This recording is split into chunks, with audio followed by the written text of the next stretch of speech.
Morning guys, welcome back to Wild Bill's Fishing. I really appreciate all the views of my videos. I appreciate y'all liking, subscribing, and commenting on my videos. It means a lot to me. I enjoy making the videos. So today is, listen to that lake loon.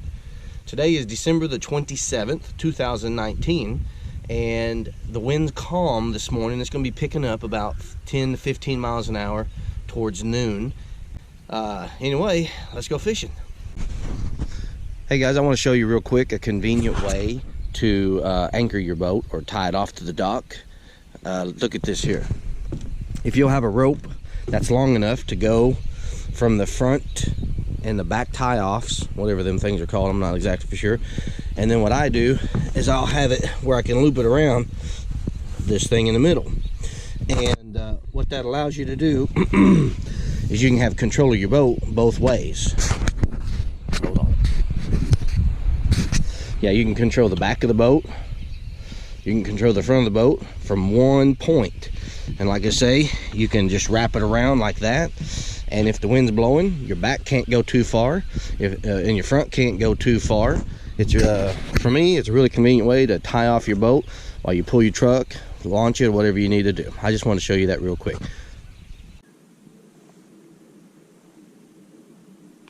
Got that one, guys. I don't think it's going to be a keeper.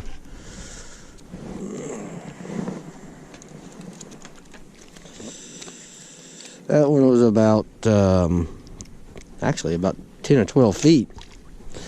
He wasn't real deep.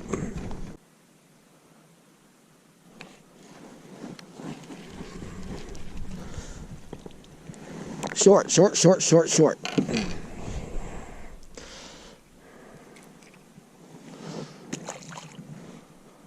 didn't even have my camera on.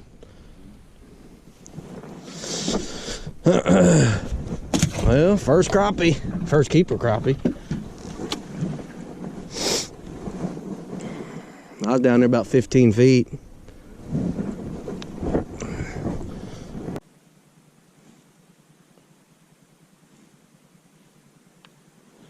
Got that one. Oh, that's a good one.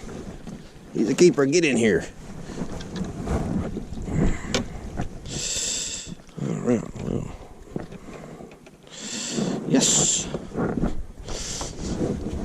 There's two guys. It's a little slow, but maybe they'll pick up. Got that one. Boy, I set the hook on him late. Nice crappie. Oh, son. Woohoo! Look at that. Oh, boy. That could have been bad. It popped out of his mouth, shot right in my hand. Oh, I thought I was going to have to play doctor there for a minute. Oh, man, it's slow, but we're catching a few.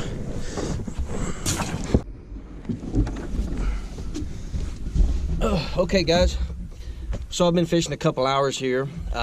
It's been slow. I've caught 3 keeper crappie, several short crappie. Some of them I got on camera, some of them I didn't. It's just slow that I don't let the camera run the entire time. It's been slow for about 10 days, 15 days. They've been dropping this lake about 6 or 7 inches every day. It's dropped about 12 feet over the last 15, 18 days, something like that. And so there's a lot of change every day. They're just dropping it. And that affects the fish. As soon as they get this lake down and kind of stabilize it, the fish are going to stabilize. I think the fishing is going to get better again. But I wanted to take a moment here and answer a question to some of the viewers. They've asked, how do I find my brush piles? Well, there's a couple different ways to find your brush piles.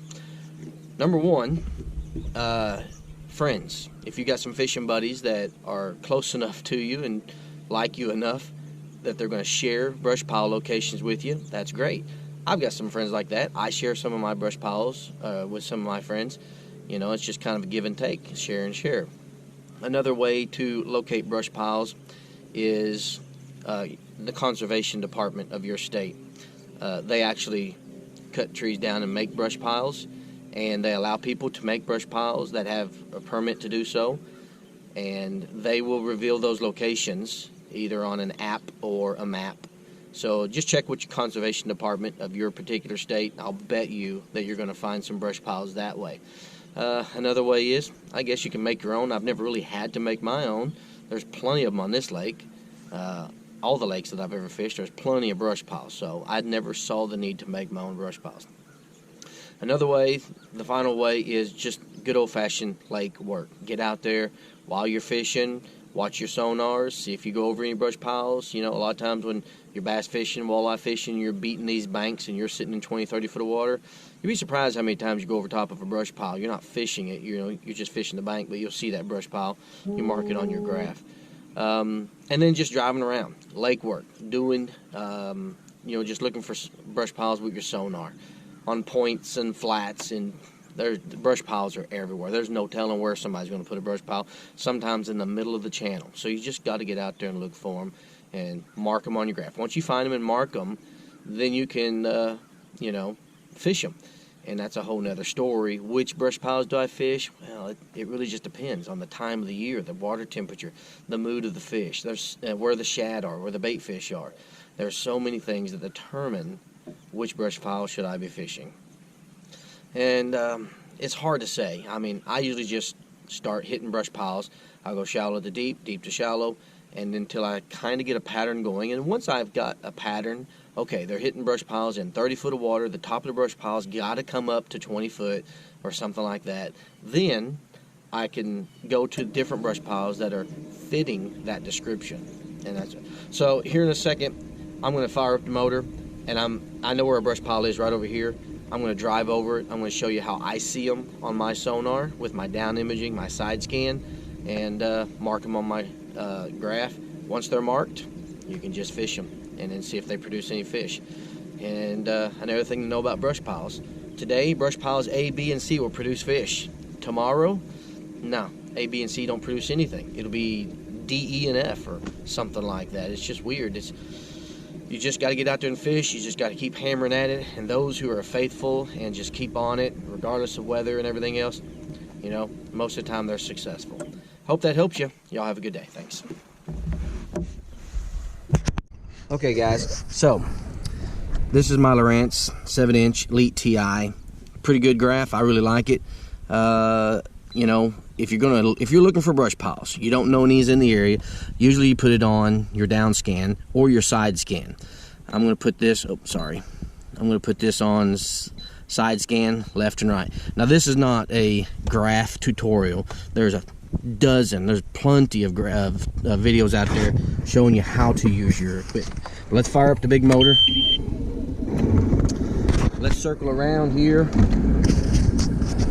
I'm going to make this a little bit, and a lot of times I'll just cruise the lake with my side image on, looking for brush piles. It's kind of hard to video and watch where I'm doing at the same time. So let's see if we can. We should be seeing a brush pile. I know there's one in here. Where are you at? Okay, so I don't know if you can tell, but right there is a brush pile. And so let me put it on down image. Now you can see it coming up there on down image. And then of course on this graph, I would just touch my screen. It marks that location, and then I can mark it on my graph. I've already got this particular brush pile marked. And then you can go to chart. And the brush pile should pop up somewhere. And there it is, right there. We got it marked. There's another one back in there behind it. And you just mark them. So once you found them and you marked them, then what I do is I'll split my screen. I'll go to chart and then down image. And then I'll circle back around on that brush pile and go right over top of it.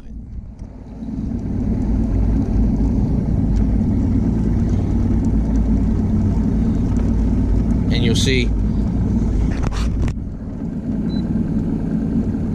zoom in,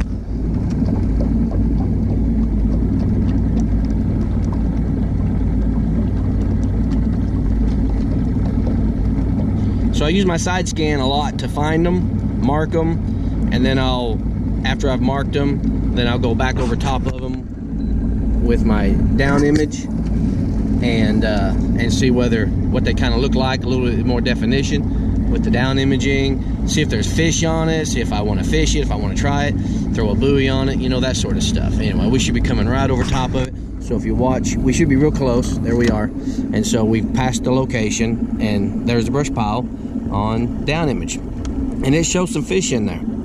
So at this point, we'd drop a buoy on it, fish it, see what we could do. Anyway, I hope that helps you guys. Thanks.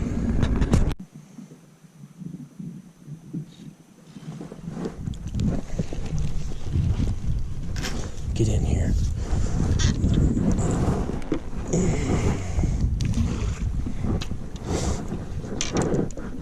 I'm glad to see you. Thank you, Lord.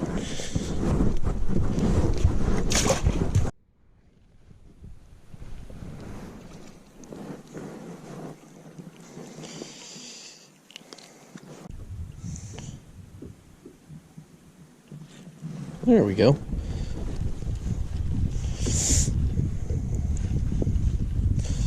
Oh yeah, that's gonna be a nice one. Oh, bam, bounce him off the windshield. What took you a long time? Get in here, buddy. Will you be a keeper? Golly, dude, you weren't going anywhere, were you? You'll be close. Nope, don't make it. Okay, guys. Whew. It's been a hard day. December the 27th, 2019. I have fished all day. I've only caught, I think, 5 keeper crappie. I may not even have gotten all of them on camera because it was just so slow. I know I didn't have enough battery life to run the camera all day, so a couple of them I think I had to turn the camera on right when I caught them. But that's the way winter time goes. The water is like 48 degrees. The metabolism of the fish is dropping. As I said, they have been dropping this lake 6 inches a day for the last 20 days or so. It's dropped about 12 feet total, and that's all affected the fish. But I caught some fish. I got something to eat, had some fun, and I want to throw in a little note. I changed the setting on my camera, the resolution, and it has changed the format. It changed my screen. I've corrected that today. Unfortunately, I think part of this, the last film I posted, and part of this film is going to be on that smaller screen. So hopefully I've taken care of that for the future. But and I've tried to address how I find brush piles, some different methods and everything. Hope you guys have enjoyed the video. It was slow, but that's wintertime. In my opinion, if you can come out in the wintertime and catch enough to have a mess for supper, that's great. You ain't going to catch as many as you want. You ain't going to catch as big a ones as you want, but so goes fishing.